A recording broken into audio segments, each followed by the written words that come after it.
Halo Juragan. Pestisida organik sangat mudah dibuat dengan bahan dan alat yang sangat sederhana. Dengan bahan baku yang alami, membuat pestisida alami ini mudah terurai di alam, sehingga tidak akan mencemari lingkungan. Pestisida organik juga lebih aman bagi manusia, ataupun ternak peliharaan, karena residunya mudah hilang. Maka dari itu, hasil panen juragan dapat terbebas dari residu pestisida, sehingga aman untuk dikonsumsi. Penggunaan pestisida organik dapat memberikan keuntungan ganda, yaitu selain menghasilkan produk pertanian yang aman konsumsi, juga tidak mencemari lingkungan. Berbeda dengan pestisida kimia, yang dapat mencemari lingkungan dalam dosis lebih. Selain itu, pestisida organik juga memiliki beberapa kelebihan lain. Di antaranya adalah bisa menjadi pengumpul atau perangkap hama tanaman. Mudah didapat dan murah. Dosisnya tidak terlalu mengikat dan tidak terlalu beresiko. Pada penggunaan dosis tinggi sekalipun, sangat jarang ditemukan tanaman yang mati, dan tidak menimbulkan kekebalan terhadap serangga, sehingga dapat juragan gunakan dalam waktu yang lama.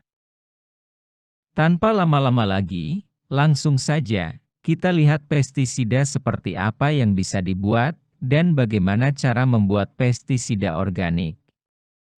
Ini bisa digunakan untuk bermacam-macam tanaman. Namanya pestisida, ada banyak macamnya.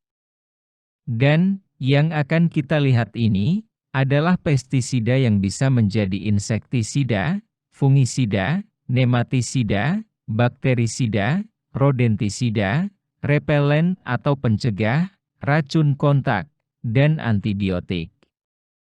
Di samping itu, juga sudah lengkap dengan perekatnya. Hanya dengan bahan-bahan yang bisa juragan dapatkan dengan mudah. Berikut ini bahan-bahan yang juragan butuhkan untuk membuat pestisida alami. Pertama, 1 batang serai. Fungsi dari serai ini mampu mengacaukan aroma penarik yang dikeluarkan tanaman inang, sehingga pergerakan hama yang menuju tanaman bisa dialihkan. Selain itu, serai juga mengandung senyawa citronella yang tidak disukai kutu-kutuan dan berbagai jenis hama serangga lainnya. Bahan kedua adalah 1 lembar lidah buaya. Lidah buaya mengandung senyawa saponin, flavonoida, polifenol dan tanin. Ekstrak lidah buaya bersifat sebagai insektisida, bakterisida, dan fungisida.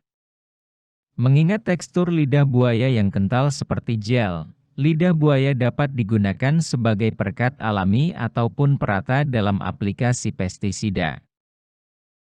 Bahan ketiga dalam cara bikin pestisida organik adalah 6 lembar daun sirsak. Dalam daun sirsak terkandung senyawa fitosterol, tanin, caoksalat, dan alkaloid murisin. Daun sirsak bisa berfungsi sebagai insektisida atau racun serangga yang bersifat racun kontak. Selain itu, juga bisa sebagai penolak atau repelen dan penghambat nafsu makan pada hama. Bahan keempat adalah 1 lembar daun pepaya.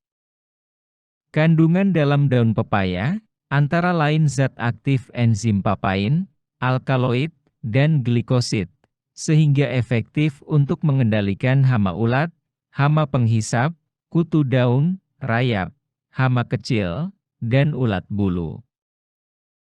Bahan kelima adalah 2 siung bawang putih. Bawang putih mengandung senyawa kimia seperti tanin, minyak atsiri, dialil sulfida, alin, alisin, dan enzim alinase. Itu dapat bekerja sebagai penolak hama dan bersifat sebagai insektisida, nematisida, fungisida, maupun antibiotik. Bahan keenam adalah 1 liter air bersih. Dan ketujuh, siapkan juga blender dan botol. Cara membuat pestisida organik untuk tanaman cabai atau tanaman lainnya mudah saja. Juragan hanya perlu menghaluskan semua bahan tadi, sampai benar-benar halus. Lalu, dimasukkan ke dalam botol dan tutup rapat. Setelah itu, didiamkan dulu selama 2 hari. Baru setelah itu, juragan bisa menggunakannya. Dosis penggunaannya adalah 100 cc pestisida untuk 1 liter air. Aplikasinya bisa dengan cara semprot ataupun kocor di sekitar tanaman. Perlu diingat, pestisida organik ini daya simpannya hanya 2 minggu saja. Jika sudah lebih dari jangka waktu ini, dibuang saja. Karena, jika juragan gunakan, dapat berdampak buruk pada tanaman. Silakan dicoba, Gan. Siapa tahu, nanti ketagihan. Ikuti terus channel ini, untuk mendapatkan informasi menarik lainnya. Terima kasih.